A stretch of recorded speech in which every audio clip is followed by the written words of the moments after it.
हाय छात्रों, good morning. आपके बीच में चौरसिया सर आ चुके हैं। अब जीएस और करंट को बहुत ही महत्वपूर्ण तरीके से हम सभी पढ़ेंगे।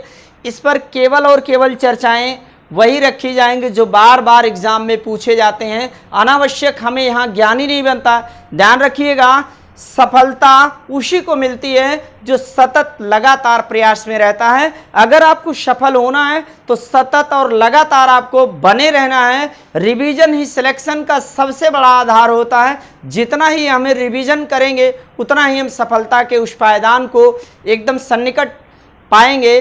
और आगे अगर हम पढ़ेंगे अंतर्राष्ट्रीय सीमा रेखा, जो दो देशों के बीच निर्धारित अंतर्राष्ट्रीय सीमा रेखा है। लेकिन इससे पहले हम कुछ बैठकें आपसे पूछेंगे।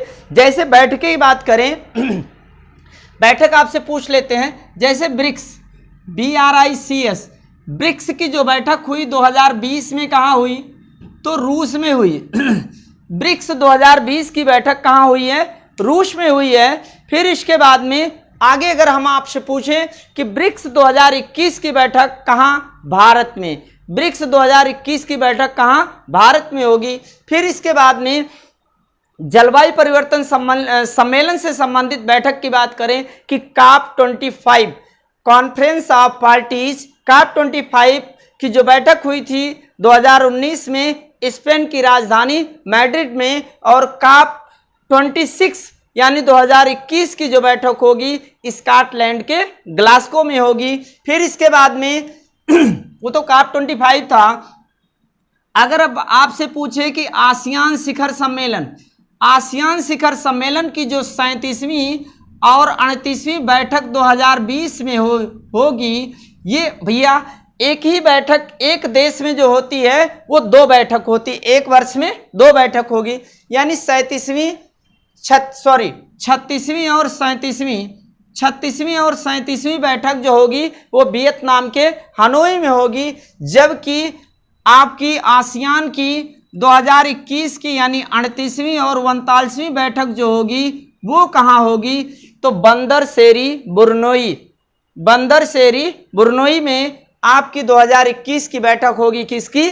आसियान की। फिर इसके बाद में आगे हम लोग बात करें G20, तो G20 2020 की जो बैठक, 2020 की बैठक G20 कहाँ? सऊदी अरब में। और 2021 की G20 की बैठक कहाँ?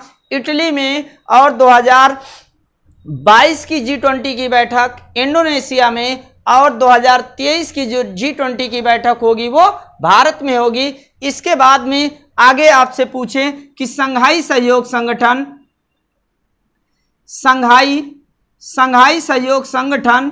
की 2019 की जो बैठक, संघाई सहयोग संगठन फ्रांस का ब्रियाजिट शहर था। जबकि संघाई सहयोग संगठन 2020 की बैठक अमेरिका में होनी थी, इसे स्थगित किया गया। और 2021 का कहाँ होगी? तजाकिस्तान के दुशांबे में होगी। तजाकिस्तान के दुशांबे में होगी। आइए आगे हम सभी देखते हैं।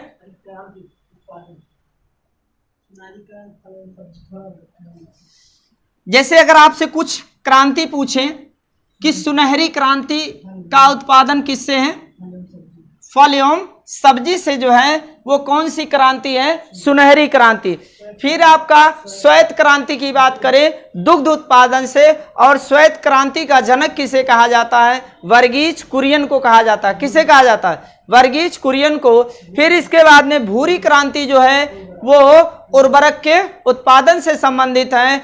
और आपका नीली क्रांति जो है वो मत्स्य यानी मछली के उत्पादन से संबंधित है। लाल क्रांति टमाटर और मांस के उत्पादन से संबंधित है। कौन सी क्रांति? लाल क्रांति। फिर काली क्रांति या इसी को कृष्ण क्रांति भी कहा जाता है, पेट्रोलियम या कोयला के उत्पादन से संबंधित है। फिर इसके बाद में गोल क्रांति का संबंध किससे है? आलू उत्पादन से संबंधित है। आपका गुलाबी क्रांति जो है वो झींगा और मांस, इसमें भी आता है, झींगा के उत्पादन से संबंधित है। पीली क्रांति का संबंध की बात करें तो तिलहन से उत्पादन से संबंधित है। ये आपके कृषि क्षेत्र की महत्वपूर्ण क्रांति। आइए अंतर्राष्ट्रीय सीमा रेखा की बात करें कि कौन सी सीमा रेखा किस देशों के बीच में है। तो पहली रेखा है हिंडनबर्ग रेखा। हिंडनबर्ग रेखा जो है वो जर्मनी और पोलैंड के बीच में। किसके बीच भैया?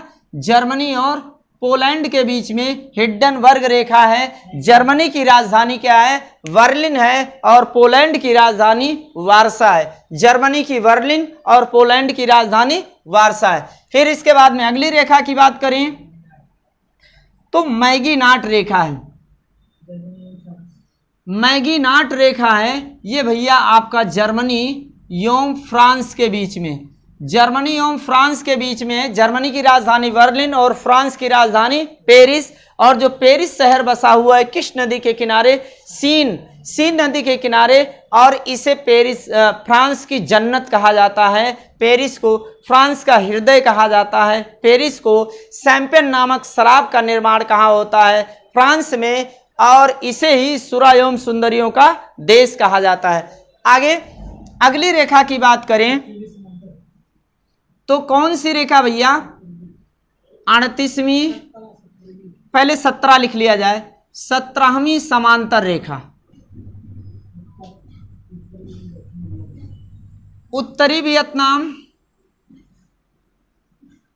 वियतनाम और दक्षिणी वियतनाम के बीच है। उत्तरी वियतनाम और दक्षिणी वियतनाम के बीच में है कौन सी रेखा है? 17वीं समांतर रेखा। और वियतनाम की बात करें तो वियतनाम की राजधानी क्या है? हनोई है। वियतनाम की राजधानी हनोई है। अगर ये 17 है, 17 को अनुच्छेद के साथ जोड़ दिया जाए तो आर्टिकल 17 में अस्पृश्यता का अंत कर दिया गया है। आगे बात करें 24वीं समांतर रेखा। 24वीं जो समांतर रेखा है भैया, ये गुजरात के पास, गुजरात के कच्छ और पाकिस्तान के बीच इसका निर्धारण हुआ है।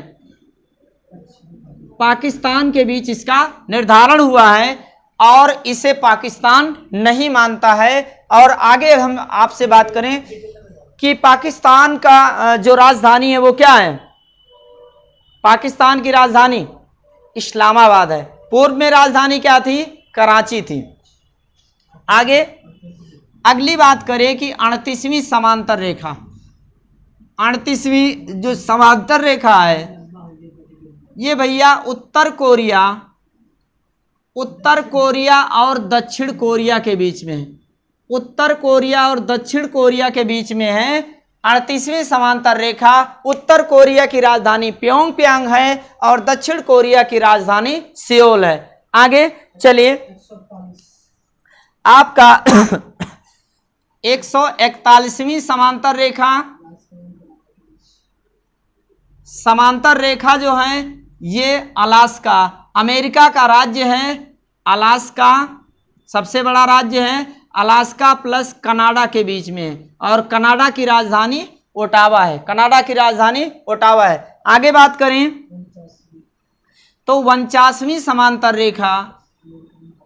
49वीं जो समांतर रेखा है ये यूएसए एवं कनाडा के बीच में है। कनाडा के बीच में है और यूएसए की राजधानी क्या है? आपका न्यूयॉर्क है। फिर आगे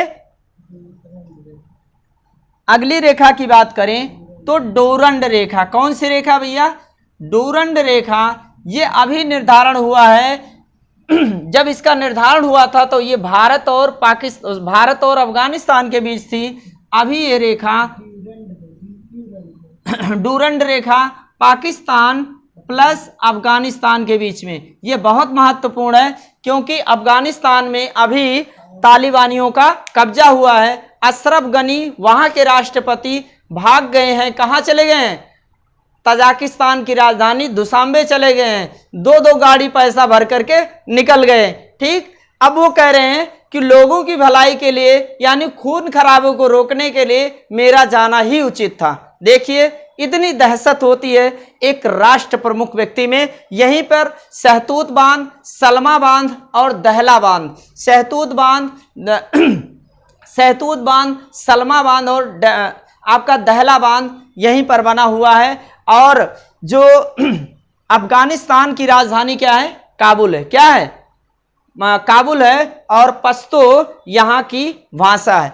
आइए अगली मैकमोहन रेखा की बात करें तो मैकमोहन रेखा जो है भैया, मैकमोहन रेखा ये चीन एवं भारत के बीच में है और इसका जो निर्धारण हुआ है वो चीन के अरुणाचल प्रदेश में, चीन की राजधानी क्या है, बीजिंग है। और यहाँ की मुद्रा का क्या नाम है, चीन की मुद्रा का नाम क्या है, रेमनबी यानी युआन डॉलर भी है। कौन सा, युआन, युआन यहाँ की मुद्रा है और रेमनबी उसी का दूसरा नाम है। आगे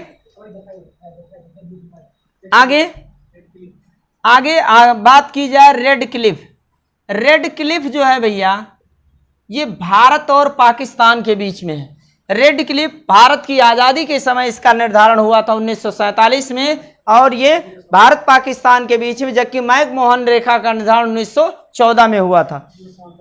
फिर आपकी बात करें, यहीं लिख दिया जाए, एक और रेखा है जीरो समांतर रेखा। जीरो समांतर रेखा ये जो है भारत के एक राज्य त्रिपुरा और बांग्लादेश से होकर गुजरती है। किससे, भारत के एक राज्य त्रिपुरा और बांग्लादेश। ये त्रिपुरा से घिरा है, त्रिपुरा बांग्लादेश से तीनों ओर से घिरा है, इसीलिए इसका नाम त्रिपुरा है। और बांग्लादेश भारत का ऐसा पड़ोसी देश है जो सबसे लंबी सीमा लगाता है। कितना, 4096। कितने राज्य लगाते हैं, 5 राज्य। असम, आपका पश्चिम बंगाल है, असम है, मेघालय है, त्रिपुरा, मिजोरम, ये 5 राज्य। और भारत, बांग्लादेश में गंगा नदी को पद्मा के नाम से जाना जाता है, जमुना नदी को ब्रह्मपुत्र नदी को जमुना के नाम से जाना जाता है। और जब दोनों मिल जाती हैं आपस में तब उन्हें मेघना के नाम से जाना जाता है। तो बहुत बहुत धन्यवाद जी। ओके, जय हिंद।